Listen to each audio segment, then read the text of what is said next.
মাঠে যাব, মাঠে যেয়ে দেখবো যে কার কি জোর বেশি, সেটি ভোট দিয়ে আমরা বেগে বেগে আসবো। এই ভোটে আপনারা কোন প্রার্থীকে ভোট দিতে চাচ্ছেন? আমরা ধানের শীষ ভোট দেবো।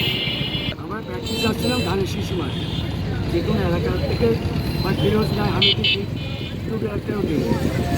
এখন আমার একটা চিন্তা দিতে পড়ে গেছি, আমি কাকে দেবো দেখি, জনগণ যাকে চাই অবশ্য তাকে দেবো। 12 তারিখ নির্বাচন, এই নির্বাচনে আপনারা কেমন প্রার্থী চাচ্ছেন? আমরা একটু সৎ প্রার্থী চাই, যে যাতে ভালো পরিচালনা করতে পারে।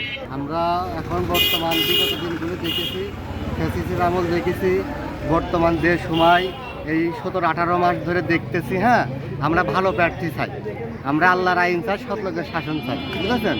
আমরা এখন আর ওই চাঁদাবাজ দুর্নীতি মুক্ত আমরা দেশ চাই। আমরা এখন ভোট দেব। এখন আমরা সবাই চাচ্ছি যে আমাদের এখানে বিপুল ভোটে আমরা দাঁড়িপাল্লাকে জয়যুক্ত করব। হ্যাঁ, এবং আমরা এখানে সৎ লোকের শাসন জারি চালু করব। আপনারা এবার নির্বাচনে কেমন প্রার্থী চাচ্ছেন? আমরা ভালো প্রার্থী চাই, রাস্তাঘাট উন্নয়ন করবে, লোকজনের উপকারে থাকবে, পাশে থাকবে। আমরা সফল প্রার্থী চাই ভালো।